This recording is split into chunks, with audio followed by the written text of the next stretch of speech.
I'm Debbie Harvey, GP Lead for Cheshire Merseyside Cancer Alliance. In this short video, I will explain how the use of FIT and referral practice for suspected lower GI cancers is changing in our area. Most of you watching this will already know that FIT is a simple stool test that detects human haemoglobin and is used in both screened and symptomatic patients. It's important to recognise the critical differences between screening and symptomatic FIT. For screening FIT, people are invited between the ages of 60 and 74 with ongoing staggered age extension from 50. This is offered every 2 years and works on a threshold of 120 for investigations. For symptomatic patients, people can be invited from the age of 18 and above when they have eligible symptoms, but this works on a threshold of 10. Any patients presenting with symptoms of suspected colorectal cancer and a negative screening FIT, even if very recent, must be clinically assessed and have another FIT if they are eligible. Do not be falsely reassured by a negative screen FIT result. FIT has been found to be superior to symptoms in predicting pathology in patients with suspected colorectal cancer symptoms, and this is now reflected in guidance noted on this slide. FIT will support patients to have the right referral, investigation and management at the right time and according to their clinical risk of colorectal cancer. The negative predictive value of FIT is almost 100% at a cut-off of 10, and this rises with the inclusion of IDA. People with FIT less than 10, without IDA or weight loss or abnormal abdominal rectal examination, have a risk of colorectal cancer less than the background population risk. A local service evaluation by the University College London has also found that FIT is an acceptable test for patients. In a more recent study, it was found that 90% of patients found it easy to complete, and over 2/3 of patients preferred it to colonoscopy. As there is now new evidence and guidance, our use of FIT and our suspected lower GI cancer referral practice is going to change. Importantly, this is supported by primary and secondary care leaders across Cheshire and Merseyside. Which patients are included? The new pathway applies to all patients aged 18 years and above with the following symptoms: unexplained abdominal pain and/or unexplained weight loss, change in bowel habit, unexplained IDA or previously uninvestigated IDA in men and non-menstruating women, noting that for menstruating women with IDA should only be referred with a positive FIT. Where IDA is found in patients under 60, ensure it is unexplained by considering or excluding other causes such as celiac disease, hematuria, blood donation, menorrhagia and pregnancy. We also include anemia without iron deficiency, which is unexplained, especially in those 60 and above. Unexplained rectal bleeding and with abdominal pain, change in bowel habit or weight loss, anal or rectal mass, anal ulceration and abdominal mass. There are stages of assessment required in primary care. So we start with a patient with signs and symptoms of suspected lower GI cancer. We undertake a clinical assessment including history and examination, and depending on the findings, then go on to consider IDA status and other bloods. We then also need to consider if FIT is necessary. When is FIT required? This falls into 3 groups. The only patients who will never require a FIT would be those with an anal or rectal mass and/or anal ulceration. They will require an immediate referral.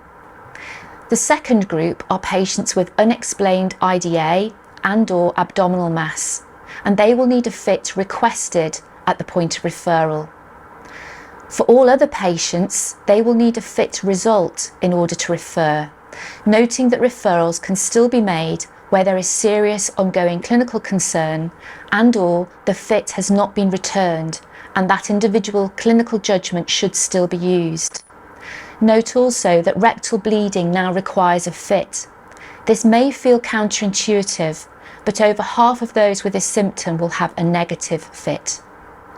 Important to note that taking the patient history into account is critical as part of the patient assessment, including their bloods and IDA. Abdominal and digital rectal examinations are essential prior to referral unless there are exceptional circumstances. Remember to share the findings in your referral, and if they cannot be performed, please state why in your referral. The reason for this is to exclude the presence of clinical findings which would trigger an immediate referral or consideration of another pathway, such as gynecology for suspected ovarian cancer. Clinical findings will also influence whether a fit is required. Importantly, persistent or recurrent anorectal bleeding with a negative fit will still require a referral because it may change the investigation used by secondary care. For patients where a fit is required, supporting completion of the test along with safety netting will be essential. Counsel the patient around fit. Explain why they are being asked to do the test and how important it is that they complete it. Explain that the fit pack will have an easy to understand patient instruction leaflet for them to go through. The patient's stool pot and any forms will need to have the right details on, so it is worthwhile highlighting this to the patient. Return the fit to the GP practice as soon as they can, and also tell the practice if they are struggling in any way to complete the test. We are also working with organisations to make fit packs more accessible in practice, and we are piloting ways to do this during 2023.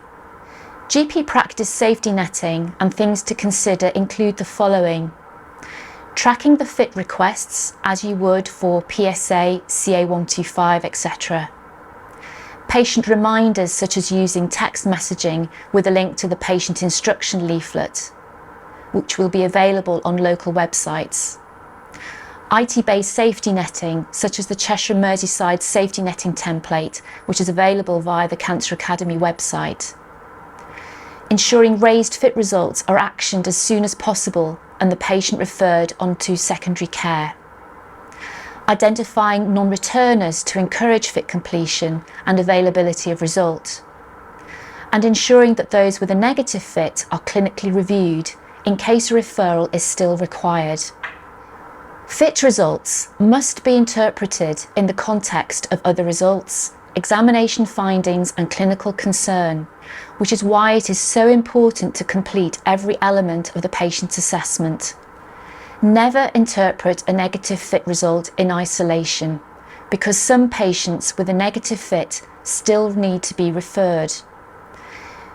You may think of the 3 N's, so a negative fit, no iron deficiency anemia, and no mass and no anal ulceration. These patients only need to be referred on a suspected lower GI referral pathway if there is serious ongoing clinical concern. If patients have a negative fit with no unexplained IDA and/or persistent anorectal bleeding and/or have a normal clinical examination, consider all of the following: an alternative urgent suspected cancer pathway.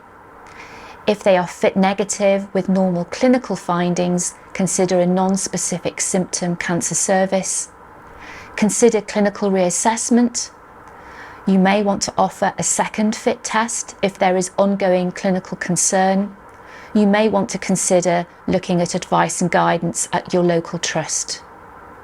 The indications to refer onwards to secondary care on the new urgent suspected lower GI cancer pathway include the following. The first 2, anal, rectal mass and anal ulceration, do not require a fit result. Unexplained IDA and abdominal mass require a fit requested at the point of referral.